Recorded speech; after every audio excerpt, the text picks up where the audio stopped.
Pai querido, nós te agradecemos porque tu nos trouxeste à tua casa essa noite com o propósito de atentarmos para as verdades da tua santa palavra. Rogamos, ó Deus, que tu nos abençoe, também os irmãos que nos acompanham de casa pela transmissão, que essas palavras de vida possam, de fato, achar os nossos corações e produzir, ó Deus, os frutos que lhe apraz. É o que nós te pedimos, em Cristo Jesus. Amém. Podem sentar-se os presentes.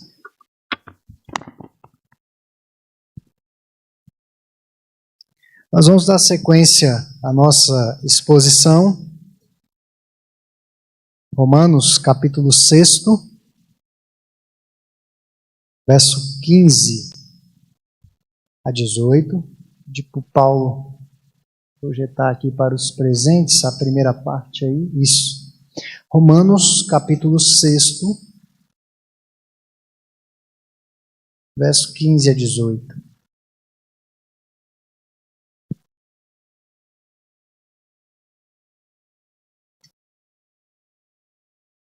Assim a palavra do Senhor nos instrui essa noite. E daí? Havemos de pecar porque não estamos debaixo da lei, sim da graça? De modo nenhum. Não sabeis que daquele a quem vos ofereceis como servos para obediência, desse mesmo a quem obedeceis sois servos, seja do pecado para a morte ou da obediência para a justiça? Mas graças a Deus, porque outrora escravos do pecado, contudo viestes a obedecer de coração à forma de doutrina a que fostes entregues. E uma vez libertados do pecado, fostes feitos servos da justiça. Nós estamos aqui na terceira parte dessa epístola de Paulo aos irmãos em Roma. É a terceira parte. Pode passar aí para a próxima tela, Paulo? Você pode passar toda a tela, tá? Por favor. A parte introdutória.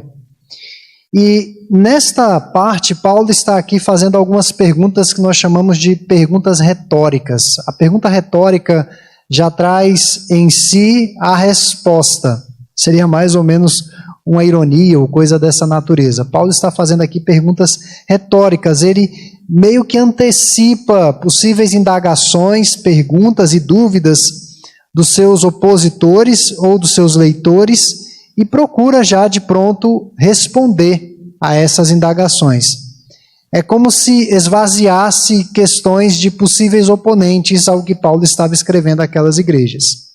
E no fecho da sessão anterior, ele faz uma declaração tanto quanto polêmica para os judeus. Os irmãos observarem aí o verso 14, ele diz assim: porque o pecado não terá domínio sobre vós, pois não estáis debaixo da lei, e sim da graça. Os judeus tinham e reputavam a lei como o caminho para a salvação. Agora Paulo está dizendo que eles não estão debaixo da lei. Então meio que ruiu toda a crença do povo judeu, todo o caminho de salvação que eles tinham. E nós sabemos que naquela comunidade havia muitos judeus convertidos ao cristianismo, que ainda alimentavam aquelas práticas do judaísmo, como a circuncisão, dietas, observância de festas e outros costumes do judaísmo. Para os judeus, a supressão da lei no processo de salvação era o mesmo que tirar os freios morais, os limites de certo e errado. E aí vem a indagação. Isso não poderia, de alguma maneira, em alguma medida, estimular os leitores de Paulo a pecar mais para que a graça fosse mais abundante? Foi o que vimos na semana passada. Não seria um fomento para que as pessoas fizessem o que quisessem, já que não tem lei? Estão debaixo da graça e não da lei? E Paulo vai antecipar indagações aqui no verso 15. Essas indagações. E daí? Havemos de pecar porque não estamos debaixo da lei e sim da graça? E ele já de pronto responde: de modo nenhum.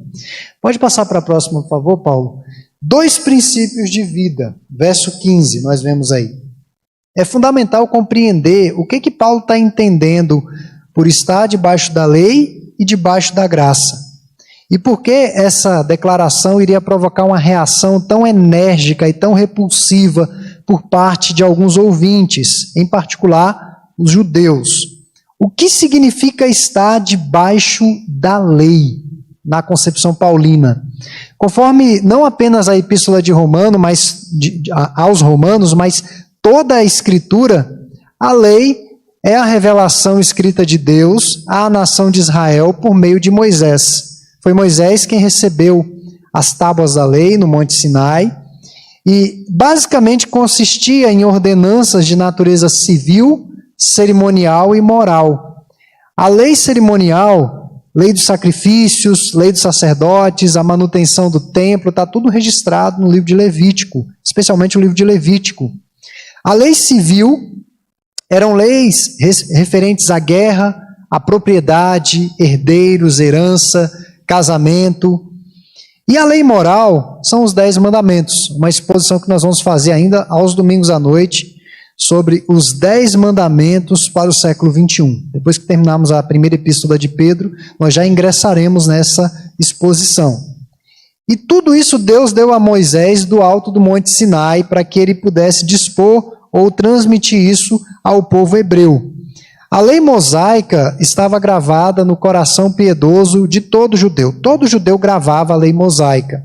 E no capítulo 2, Paulo falou que os não-judeus não conhecem especificamente, destrinchadamente, detalhadamente a lei de Deus, mas de certa maneira tem a lei gravada nos seus próprios corações. E isso explica o motivo pelo qual aqueles que jamais ouviram falar acerca da lei de Moisés, dos profetas ou até mesmo do evangelho de Cristo, instintivamente têm noção de certo e de errado. O furto é errado. Cobiçar o que é dos outros é errado. Isso meio que já vem gravado no coração. E a prova disso é que todos os povos, por mais primitivos que sejam, por mais primitivos, têm um código de ética, moral e de conduta além de uma própria religião. Todos os povos. Nós vamos perceber isso. Mesmo o homem mais bárbaro e bruto sabe, no fundo do coração, quando está fazendo algo que não é correto, algo que está errado. Ele faz a diferença, a distinção entre o bem e o mal. Embora deixe relativa a essa questão de bem e mal, mas tem um código de conduta no seu coração. Até mesmo os contraventores, os presidiários, têm um código de conduta na cadeia. Se um estuprador entra numa ala comum e é identificado como estuprador, ele não vai ter uma vida fácil no presídio, porque eles têm um código de conduta em relação àquele tipo de comportamento. E eles mesmos punem. Então, a lei de Deus, de certa forma, caracteriza o ser humano como um transgressor, porque nem todos vão conseguir cumprir plenamente essa lei. Por isso que Paulo fala que ninguém pode ser salvo pela prática fiel da lei. O homem é alguém que viola essa lei, aquilo que julga ser verdadeiro, faz o que é errado e deixa de fazer o que é correto muitas vezes, até por omissão. Até por omissão. Quando eu não faço o que tenho de fazer, eu estou pecando. Quando eu recorro à indiferença, ao isolacionismo em relação ao que está ocorrendo ao meu derredor e não tomo efetivamente uma atitude, eu estou pecando. No trânsito, se você percebe que alguém está precisando de socorro e você se evade do local, mesmo sem estar envolvido no tal acidente, você não liga para o bombeiro ou faz algo dessa natureza, e se for pego, você pode responder por isso, por omissão. Omissão de socorro. Então, estar debaixo da lei é conduta do gênero humano, é tentar agradar a Deus e merecer alguma dádiva dele. Isso é estar debaixo da lei. As pessoas querem agradar a Deus para receber dele alguma bênção, alguma dádiva, algum favor, e é a teologia errada que está imperando em boa parte das igrejas evangélicas do nosso país. Eu vou fazer um jejum para Deus me abençoar. Eu vou ter aí uma jornada de oração para Deus me abençoar. A pessoa utiliza os meios de graça para meio que fazer com que Deus a abençoe, para que ela se torne digna das bênçãos de Deus. Isso é estar debaixo da lei. De forma prática, qualquer tentativa de agradar a Deus por justiça própria nos coloca debaixo da lei. E viver debaixo da lei é viver escravo do pecado. E contrapondo o estar debaixo da lei, Paulo então fala sobre o estar debaixo da graça. A graça de Deus é a maneira gratuita, misericordiosa, amorosa e merecida pela qual Deus justifica, não apenas justifica, perdoa, aceita e recebe os pecadores perdidos como eu e você. Isso é graça. Não baseada em méritos que nós tenhamos. O nosso hinário tem alguns hinos que têm ainda alguns problemas teológicos. São poucos hinos.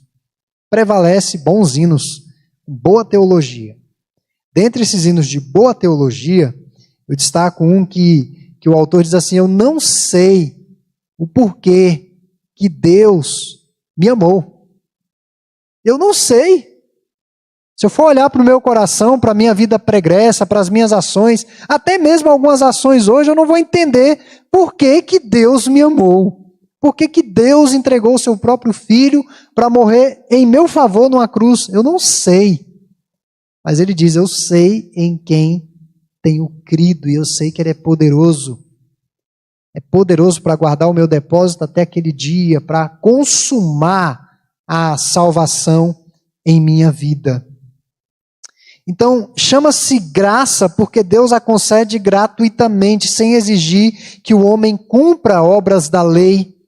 Deus fez isso sem exigir absolutamente nada de nós, porque nenhuma pessoa é capaz de cumprir as exigências da justiça de Deus. Por isso que Cristo, perfeito, teve de morrer em nosso lugar. Deus então nos justifica e perdoa gratuitamente. As pessoas não conseguem acreditar nisso. Como que pode Deus fazer uma coisa dessa? Sem requerer nada de mim, sem achar mérito algum em mim. As pessoas não acreditam nisso, porque o nosso mundo não é assim. Nós vivemos numa sociedade de trocas. Você dá o dinheiro, recebe o produto. É uma sociedade de trocas. Deus faz de forma gratuita. Viver debaixo da graça é entender que ninguém, absolutamente ninguém, pode agradar a Deus estando debaixo da lei. Estar debaixo da graça é receber com humildade e gratidão o perdão mediante Jesus Cristo. Portanto, irmãos, estar debaixo da graça é viver na mais absoluta dependência de Deus, tanto na nossa salvação quanto na nossa santificação. Nós dependemos do Senhor. Pode passar para a próxima tela, por favor, Paulo. Parece que não saíram aí as... A graça nos liberta. A graça de Deus nos liberta. Verso 16. A Bíblia fala abertamente sobre escravidão e muitos poderão entender que as Escrituras de alguma maneira subscrevem a escravidão. Por isso é importante nós entendermos o contexto de escravidão. No senso comum, escravidão para a gente está muito vinculada a uma questão da cor da pele, de ver o outro como um ser inferior e ele ter de se submeter a um jugo de escravidão por causa da cor de sua pele. Isso no senso comum. E aí ainda na nossa sociedade ainda tem alguns resquícios de racismo e tudo. Em pleno século XXI nós vemos algumas situações assim. Eu não vou dizer que o país é racista, mas há algumas situações sim de racismo e nós não podemos negar, por causa da cor da pele. Mas no contexto do Novo Testamento, escravidão não tinha absolutamente nada a ver com raça, com cor, com etnia, com nacionalidade. Não tinha nada a ver com isso, irmãos. Quando Paulo escreveu essa epístola aos Romanos, só para nós termos uma ideia, cerca de 1/3 dos habitantes de Corinto, não de Roma, a capital do império, mas da cidade de Corinto, que era uma cidade extremamente comercial, efervescente, movimentada, com a população grande. Agora eu não me recordo exatamente quantos habitantes tinha, mas Pela última exposição que eu fiz em Corinto, era uma média de 200 mil habitantes, que era muita gente para o mundo antigo. Muita gente num lugar só. Então, cerca de 1/3 dos habitantes de Corinto eram escravos, quando Paulo escreveu essa epístola aqui. As pessoas poderiam se tornar escravas de forma voluntária ou de forma forçada. É importante entendermos isso, porque Paulo está falando aqui de servidão, está falando da condição de escravidão. E por que Paulo usa essa situação do seu mundo e aplica esse princípio de servir a Deus? Então nós temos de entender esse contexto. Então, a pessoa poderia se tornar escrava de forma voluntária ou de forma forçada. Forçados na condição de prisioneiros de guerra. O Império Romano conquistou muitas terras. Então, o que sobrava das nações eram colocadas numa condição de escravidão. E os filhos dos escravos automaticamente se tornavam escravos, propriedade de seus senhores. Tinha nada a ver com cor de pele. E tinha também a escravidão voluntária. E você diz, pastor, mas como é possível alguém se submeter a um jugo de escravidão de forma voluntária? Aos credores, pessoas que se envolviam em enormes dívidas e não conseguiam pagar, então elas se colocavam na condição de escravidão. As pessoas extremamente pobres, paupérrimas, elas achavam melhor serem escravas do que mendigos, viverem na rua, porque a vida na rua até hoje não é fácil. Eles achavam a condição de escravo um pouco melhor do que viver na rua, porque o escravo geralmente tinha o que comer, tinha onde dormir, não estava sujeito à violência das ruas, por isso muitos pobres se submetiam à escravidão. Estou falando do período do Império Romano. Era assim. Poderiam, com o passar do tempo, comprar a própria escravidão. Poderiam até receber algum salário. Havia casos de escravos que gostavam dos seus patrões. Amavam os seus patrões, tinham estima por seus patrões. Escravos que se tornavam membros da família. Escravos que eram bem tratados. E alguns recebiam até mesmo liberdade, mas não queriam liberdade, queriam continuar vivendo com seus senhores. Eu não estou defendendo aqui a escravidão, tá, irmãos? Em hipótese alguma. Eu estou retratando o que era a escravidão no tempo do Império Romano. Em hipótese alguma, eu estou defendendo a escravidão. Então havia uma escravidão voluntária. O escravo se dedicava a um trabalho exclusivo. Hoje em dia, dependendo, se você não é um servidor com dedicação exclusiva, se no seu trabalho você tem uma flexibilidade, você pode exercer uma outra atividade. Tem gente que tem até 3 atividades, 3 empregos. O pessoal que trabalha na área da saúde, que pega um plantão menor, às vezes tem 3 empregos, 3 turnos, 3 hospitais diferentes para ganhar um pouco melhor.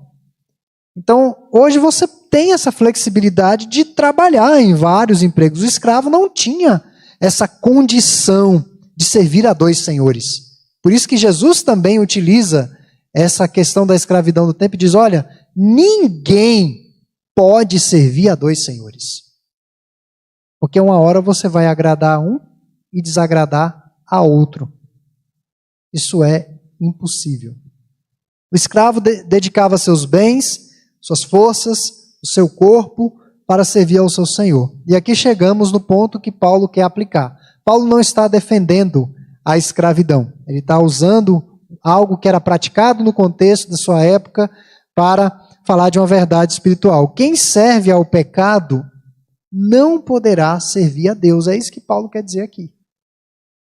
Verso 15, ele diz assim, não sabeis que daquele a quem vos ofereceis como servos para obediência, desse mesmo a quem obedeceis sois servos, seja do pecado para a morte ou da obediência para a justiça? É uma indagação que Paulo está fazendo aqui, é uma pergunta retórica. Dentro desse contexto de escravidão. Então, a pergunta que nós fazemos é a seguinte, como a pessoa afirma ser cristã e ainda está na prática do pecado? É a pergunta que Paulo nos faria hoje. Como que alguém diz que é crente e abraça os valores e princípios da nossa sociedade sem Deus? E quando eu falo princípios morais, eu não estou falando questão da lei somente, mas estou falando dos princípios da palavra de Deus, em todos os sentidos, seja do seu casamento, seja a sua conduta no trabalho, a sua conduta como vizinho, a sua conduta em todos os lugares. Então, não é possível, Paulo diz que não é possível afirmar ser cristão e ainda estar na prática do pecado. É o princípio da dedicação exclusiva a Deus. E aí, por fim, mudando de patrão, versos 17 e 18, e veja que nós vamos ver em capítulos seguintes que mais adiante Paulo louva a Deus pelos seus leitores, os quais ele espera que sejam crentes redimidos em Cristo. Eles obedeceram aí de coração ao Evangelho. Veja aí o verso 17 e 18. Mas graças a Deus, ele louva a Deus, porque outrora, escravos do pecado, contudo viestes a obedecer de coração à forma de doutrina a que fostes entregues. Aqui tem algumas questões importantes. E uma vez libertados do pecado, fostes feitos servos da justiça. Deus remodelou aquelas vidas pelo novo nascimento e pela sã doutrina. Essa expressão fostes entregues, que aparece no verso 17, é a mesma expressão que aparece no capítulo 1, versos 24, 26 e 28, quando Paulo afirma que Deus entregou a humanidade aos seus desejos maus, rebeldes. É a mesma expressão. Aqui, Paulo afirma que Deus está entregando seus eleitos ao Evangelho. O próprio Deus está entregando eles ao Evangelho. Por isso começa o versículo dizendo graças a Deus, porque isso é uma obra divina. Deus não nos entregou a nós mesmos, mas a doutrina do Evangelho que molda, transforma, muda e ajusta o nosso coração. É o Evangelho. Se você consegue compreender o que eu estou lhe falando essa noite, seja os que estão presentes, os que estão acompanhando de longe, saiba que isso é uma obra do Espírito Santo no seu coração. Porque os homens não conseguem entender isso de maneira geral. Quando você prega o Evangelho puro e simples, os homens têm dificuldade de entender isso. Porque nós aprendemos desde a infância, eu não digo os crentes presbiterianos ou os crentes reformados, mas na nossa cultura extremamente católica, nós aprendemos que precisamos dar algo a Deus para receber. É sempre assim, eu preciso oferecer algo a Deus para que eu possa receber as bênçãos de Deus. Cresci num lar dito católico e enquanto minha mãe não me batizou, ela não ficou tranquila na igreja católica, porque ela entendia que a criança que não era batizada era muito danada e poderia ir para o inferno se morresse sem batizar. Essa era a crença que ela tinha. Eu me recordo do dia do meu batismo, dos meus irmãos, foi um batismo por atacado. Nunca mais voltamos na igreja. Nunca mais. Nós aprendemos, é a nossa cultura católica, esse sangue católico. E isso está presente nas igrejas. Que é preciso oferecer algo a Deus para receber dele. Mas veja, o verso 17, ele diz assim, contudo viestes a obedecer de coração. Então, a nossa reação à obra de Deus é obedecer, é obediência. E aí vem uma indagação, como que nós vamos conciliar essa soberania de Deus na salvação, na santificação, na glorificação, com a nossa responsabilidade? Onde que eu entro nisso, né? É a grande crise das pessoas. Como será em relação à oração? Eu oro quando der vontade, ou eu oro em todo tempo? Quanto à santificação, aguardo Deus realizar a mudança em meu coração, ou eu faço as mudanças que Deus coloca diante de mim, para que eu faça hoje? A soberania de Deus e a ação humana sempre vão caminhar juntas. Nós separamos isso na nossa cabeça, porque na nossa cabeça é ilógico. Que se Deus agir, eu não preciso agir. Quando eu estou agindo, Deus está agindo. E isso é manifesto nas vidas dos nossos irmãos, porque Deus usa os nossos irmãos em determinados momentos para nos abençoar e para nos encorajar.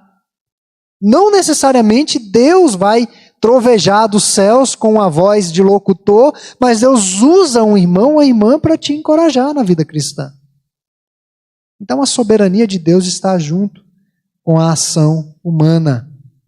Deus não nos convidou, aliás, Deus não nos convidou a, aliás, aqui teve um erro de digitação, mas Deus não nos convidou para ficarmos no quietismo, mas Deus nos chama para a ação.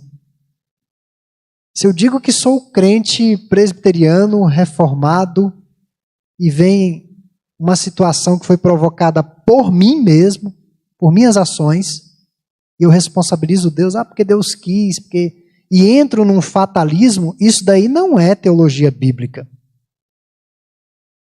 Isso daí é uma distorção da soberania de Deus. Se eu sei que devo fazer algo correto e não faço, e depois eu culpo Deus, está errado. Porque a soberania de Deus vai caminhar de mãos dadas com a nossa responsabilidade. Então, Ele mudou a nossa vida, Ele mudou a nossa história, e nós devemos obedecê-lo de coração alegre, de coração voluntário. Mas sempre entendendo que se nós obedecemos, se nós progredimos, se nós nos santificamos, é porque um dia Deus fez uma obra no nosso coração.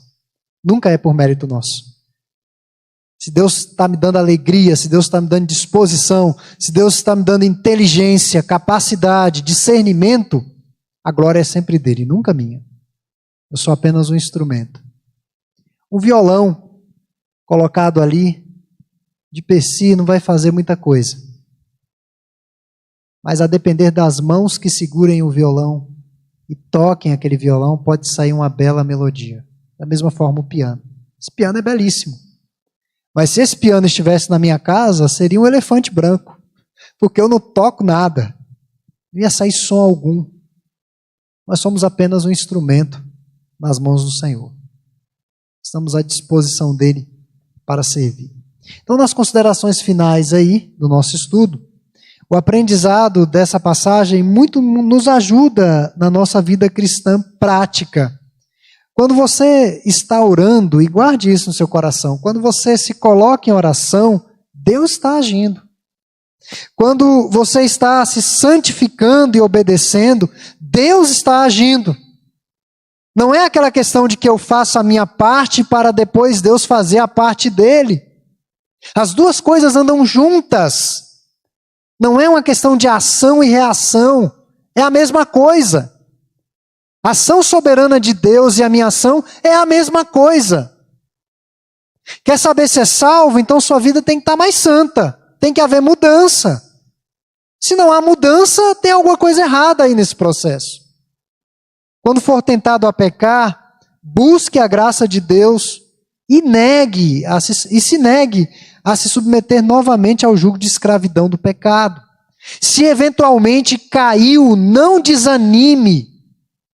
Pois às vezes os servos de Deus são descuidados, indolentes, preguiçosos. Isso acontece com boa parte dos servos de Deus. Busque o perdão e a graça de Deus. Por vezes os cristãos são tentados a suavizar a gravidade do pecado. É a chamada mentirinha social, o mal menor. Quantas vezes eu não ouvi isso? Pastor, isso que aconteceu foi um mal menor. Eu fiz isso para acontecer um mal menor. Faltas pequenas. Eu recomendo que você leia um livro do Jerry Bridges chamado Pecados Intocáveis. Ele trata de uma forma muito fenomenal esses pecados sutis ali. A palavra de Deus é como um espelho, onde vemos a nossa imagem. E geralmente, principalmente as mulheres, quando se vem o seu reflexo no espelho, dificilmente uma mulher não vai dar uma ajeitada no cabelo, né? Não vai fazer algum... Difícil, é raro. Eu nunca vi uma mulher se olhar no espelho e dizer, tá ótimo, tá perfeito, isso aí. Geralmente elas arrumam o cabelo, tem umas que ficam mais tempo ali. Tem homens também que são assim vaidosos. Então, a palavra de Deus é como um espelho que vai nos mostrar as nossas imperfeições.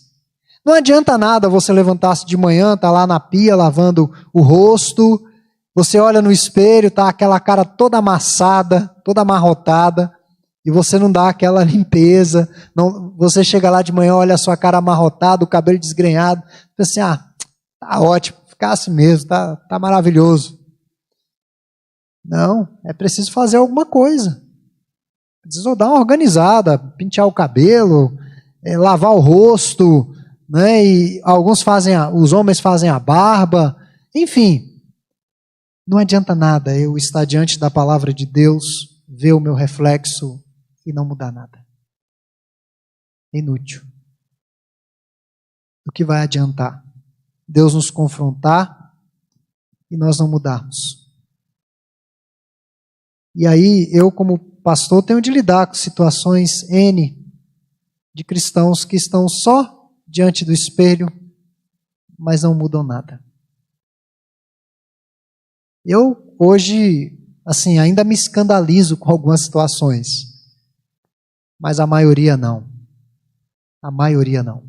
Mas tem situações que nos deixam estarrecidos. Pessoas que estão diante do seu reflexo e não mudam. Não mudam. E se você ficar um tempo sem dar um trato no rosto, nós homens, o pelo vai crescer, vai ficar aquela coisa horrorosa, né? Enfim, não vai ficar uma imagem muito boa, não. Então que Deus essa noite nos ajude a entendermos de uma vez por todas que nós somos servos do Altíssimo, servimos ao Senhor, precisamos andar na luz, precisamos glorificar o nosso Deus.